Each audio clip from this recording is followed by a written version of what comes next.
So rotation is a big thing to keep in mind, and then like I mentioned earlier, how much do we really need to grow versus how much could we grow? What's up, Lazy Dog fam? Hope all y'all are having a fantastic day. It is Saturday, January 13th here in South Georgia, and I know most of y'all are just now recovering from a pretty big cold spell that moved through this week. But on today's video, I want to talk about some of our spring planting plans, because it won't be long before we'll be getting stuff started in the greenhouse, and it won't be long before we'll be planting taters. So I want to kind of go through some of the warm season veggies you'll see us growing this spring and into summer, talk about our strategies for determining how much we're going to plant and what all we're going to grow. But before we talk about some of this warm season stuff, I feel like I should talk about this cool spell a little bit more.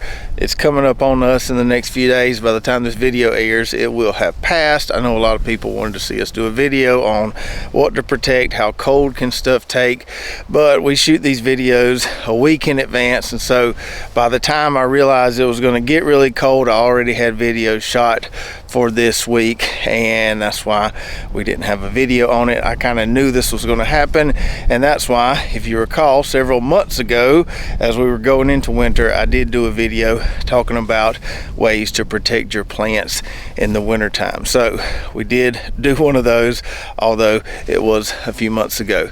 I think we're only supposed to get down to 24 degrees here, 24 degrees 2 nights in a row, so not super cold.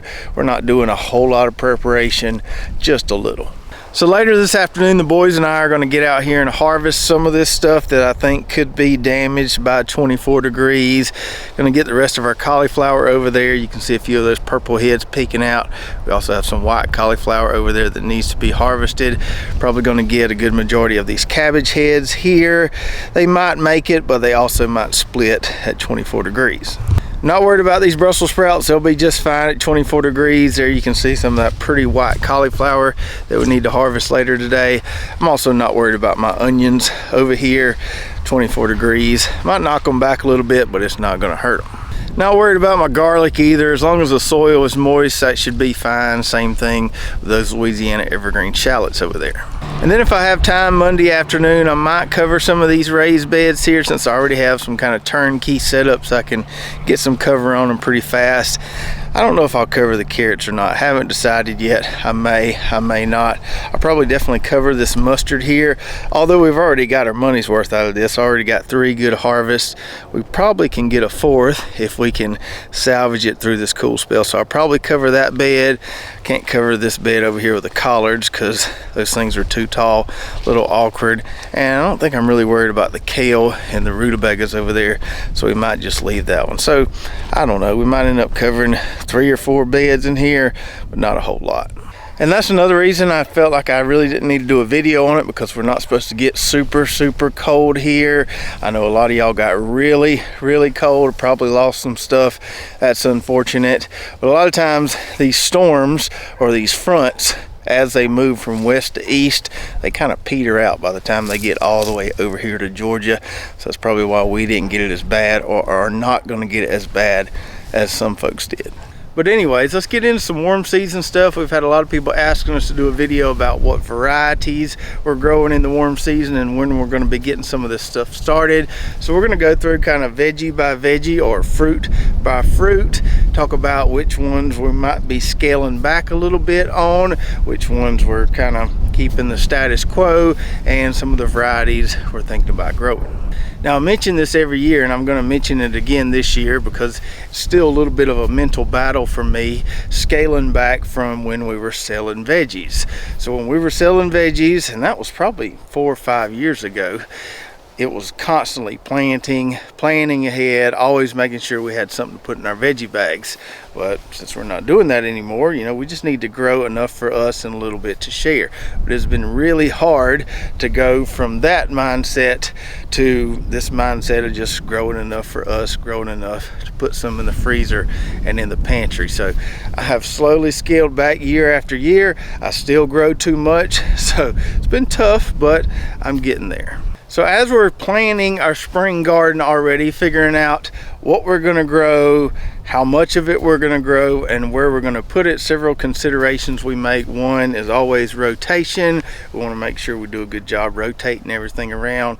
We don't want to abuse a single plot with a certain family of vegetables year after year, because that can cause some compounding pest and disease issues from us. So rotation is a big thing to keep in mind. And then, like I mentioned earlier, how much do we really need to grow versus how much could we grow? So let's start out with taters, which is one of the first warm season veggies we'll be planting, usually around the middle of February down here in South Georgia. And I told you a while back, I've already got my seed potatoes in the mail from Wood Prairie. These have been sitting in the closet in my office, nice and cozy, for about, I don't know, 3 weeks now. So we like to order our taters well in advance of when we're going to plant, and I would recommend you do the same, so we can get some nice little sprouts on these, get these taters to break dormancy, so when we do put them in the ground, they'll kind of hit the ground running. So like I said, these have been sitting in my office for a few weeks, just like you go to the grocery store, get a sack of taters, put it in a dark pantry, and you leave them there long enough, they're going to start sprouting. Kind of the same process here. I don't know if you can see it there, but some of these Baltic rose taters already got some nice little nubs of sprouts on them there. So these have broken dormancy. Not all the varieties have, some take longer than others. It looks like we're gonna have some really nice seed taters to go in the ground here in another month. And as we move through this list of vegetables, I'll tell you about some that we are scaling back on, but taters is not one of those. We're gonna grow pretty much the same amount of taters we grew last year. We're gonna do 3 30-foot rows in the in-ground garden, and then we're gonna put some in our raised beds. That's more taters than we need, but they're fun to give away, and these things are just really fun to grow. The kids love growing taters, so we're gonna keep up the same amount of taters that we grew last year. Now the next one on the list would be sweet corn, and this is one that I am scaling back on. We did really well with our sweet corn last year and put a ton of sweet corn in the freezer. We still got a freezer full, even though we've been eating a good bit of it. So I don't think I need to grow a whole 30 by 35 plot of sweet corn again this year. I just don't have the freezer space for it, and that's something that does take a little bit of time. It takes me about a whole day to, harvest and process it and get it all in the freezer. So I think I'm gonna just grow a half a plot this year, half of one of these 30 by 35 plots. And that'll be enough for us to enjoy plenty of it fresh. We might put 10 or so bags in the freezer just to make sure we've got enough to make it through 2024. We'll have some extra to give away as well, but we don't need a whole plot of it this year. And I haven't really decided which variety of sweet corn I want to grow this year. I think I've grown all the augmented super sweet varieties, those types of corn we really like. Maybe I have, maybe I haven't, not sure. I need to go back and double check. So I could grow one of those again. But if you've got any suggestions, put them in the comments below if there's any variety you'd like to see me grow. The only kicker is it's got to be one of the super sweet varieties. I need that extended harvest window. Things get busy and crazy around here. Things come up, so I need that longer harvest window. So if you've got any good suggestions for a super sweet variety that I haven't grown before, let me know in the comments below. And then as far as other types of corn go, I do want to try to grow that McCormick's blue giant corn again. We pretty much got skunked with that last year due to the hurricane, so I might try to squeeze that in part of the rotation somewhere. And I'm not beyond doing some popcorn again. It's been a few years since we grew any popcorn, and that was really fun. The kids really like that, so we might try to squeeze a little bit of popcorn in there somewhere. And then we have tomatoes, which is most people's favorite thing to grow in the warm season. This is another thing we're going to scale back on this year. I have got a pantry full of pasta sauce and stewed tomatoes, and I really don't need to put up any more tomatoes this year. I've got enough to last me through 2024. So instead of growing 2 30-foot long rows of tomatoes like we normally do, we're probably going to scale that back considerably. Now for the tomatoes that I am going to grow, I'm going to grow mostly determinants. I'm not going to plant near as many indeterminates or heirlooms this year. I'm just tired of fooling with them. They disappoint me every single year. So for the determinants, we're going to plant some of our favorites: Red Snapper, Roadster, and then I found a gold or kind of orange determinant called BHN 871. Gonna try that one this year, and I think by the time this video airs, we will have seeds for all 3 of those varieties on our website. So if you want to try those along with us, you can find those at lazydogfarm.com. And then as far as the indeterminates go, I'll pick a few, but not, 15 different varieties like we did last year. Probably going to do the Turkey Creek again. I don't know that we'll have any seeds for our website on that variety. I've got a few that I saved last year so I can replant, but I don't have a ton. And then we've got watermelons, the ultimate survival food, right?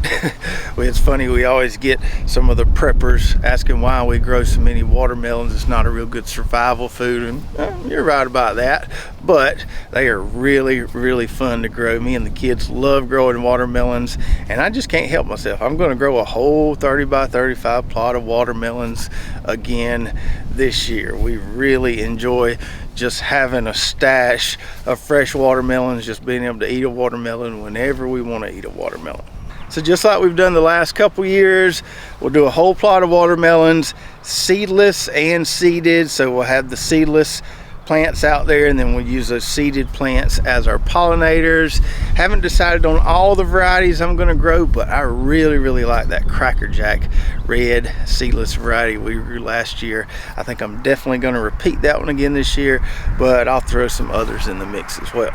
Then we have peppers. This is another one I'm going to scale back on a little bit this year. I scaled back last year, and I'm going to scale back even more this year. Probably just do a couple plants of 3 or 4 different varieties. Going to do the King Arthur Bale again. I really like that Massilia Italian long hot pepper, whatever it was called. That was a good one. Do a couple plants of those.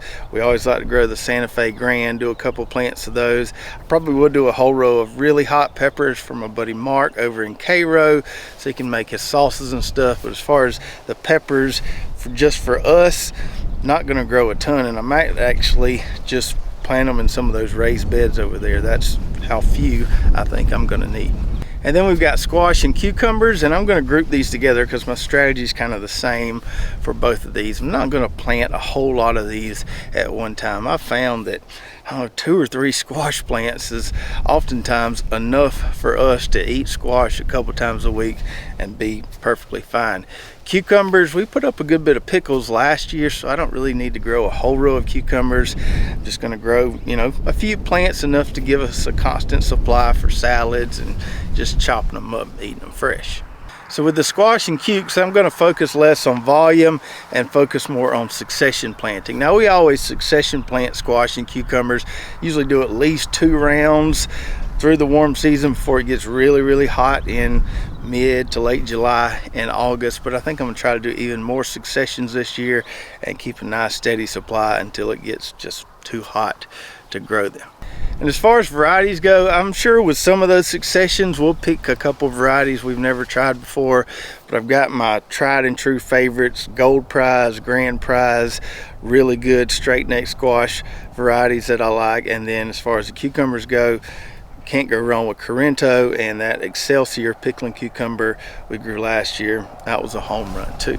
Next on the list, we've got beans, and I'm talking about lima beans here, not like green beans or snap beans. When we used to sell veggies, I grew a lot of green beans or snap beans. They were good sellers for us. A lot of people like seeing them in the bags. I just don't really like picking the dang things, and I'm not too crazy about them. I mean, I like green beans, but I don't like them enough to grow a lot of them. I do like lima beans. I like having those in the freezer. I don't think I grew any last year because we had a nice stash in the freezer. We have depleted that, so I need to restock my freezer with some good lima beans. Now, Brooklyn really likes the smaller bush lima beans, those baby lima beans as some folks call them, but those things are an absolute booger to pick, and I just refuse to grow them. So I'm going to grow that King of Garden pole lima again right back there on our arch panel trellis.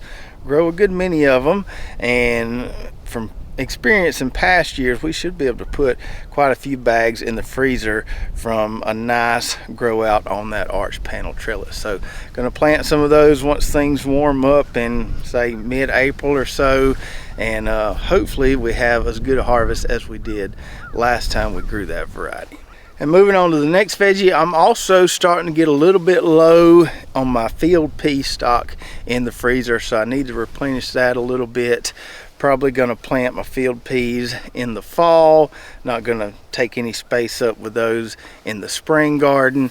I really like that Chack Bay variety we grew last year and that Ozark Razorback. We still have some seeds for those two varieties on our website, so I'll probably do a fall planting of both of those and use those to restock our freezer. Next on the list, we've got pumpkins. Now, we grew quite a few Seminole pumpkins in that big plot behind me here last year, and I still got quite a few underneath the barn. Those things store really well. I've got a decent supply of pumpkins going into the spring, so I'm not sure I need to grow any more pumpkins. I'm not going to prioritize pumpkins this spring. If I have some space available, once I get everything else planted, I may plant some pumpkins, but it's not going to be top priority. I do, however, want to grow a few plants of that giant butternut squash again. Those were really fun to grow last year, and I want to see if I can get up into that 40-pound range with a really big one. And hopefully in the next few weeks we'll have some more seeds for that variety. I know a lot of people had fun growing those last year and want to grow them again. And then we have sweet potatoes, which I usually like to wait and plant in late May, early June. That's one of the few things that will thrive in our hot summers down here in South Georgia, so I don't have to be in a huge hurry to get sweet potato slips in the ground. And I'll probably grow the same amount of sweet potatoes we grew last year, 3 or 4 rows in the in-ground garden. Might put some in a few of the raised beds over there. Even if we don't need that many sweet potatoes, they just make a really nice ground cover during the summer. You know, keep the ground covered, keep that soil from being bare during those months when there's not a whole lot we can grow. And then last on my list, although I'm sure there's some stuff I'm forgetting, would be okra. Okra loves our summer heat as well, so we don't have to be in a huge hurry to get okra in the ground. We can wait until early mid-May and plant our okra, prioritize all the other stuff that we need to get in the ground first that's not going to like the summer heat, and then put our heat-loving stuff in the ground later. As far as okra varieties go, I'm going to stick with the stuff that I've really been liking the last couple of years, Dwarf Cowhorn and that Ruiz okra. We did just restock both of those on the website, so you can grab some of those before they're gone. That Dwarf Cowhorn okra, you really don't need a whole lot of it. You know, 5 or 6 plants will give you all the okra that most people need. So those are my plans at the moment. They are not set in stone. They are very fluid. They could change by the time we get some seeds started in the greenhouse or start getting some things direct seeded out here in the garden plots. It's good to kind of have a preliminary idea of what you want to do and how much you need to grow. And if there's any vegetables I didn't mention that you feel like I should be growing, or some varieties that you'd like to see me grow, definitely put that in the comments below. I'll read them all and consider some of them. So I hope you enjoyed the video today. Don't forget to go to our website, lazydogfarm.com. Check out some of the seeds and other stuff we have over there. I mentioned that Cracker Jack watermelon earlier and how good and sweet it was. If you missed that last year, watch this video right here when we did a bricks test on that watermelon and show you the results. So check that out, and we'll see you next time right here at Lazy Dog Farm.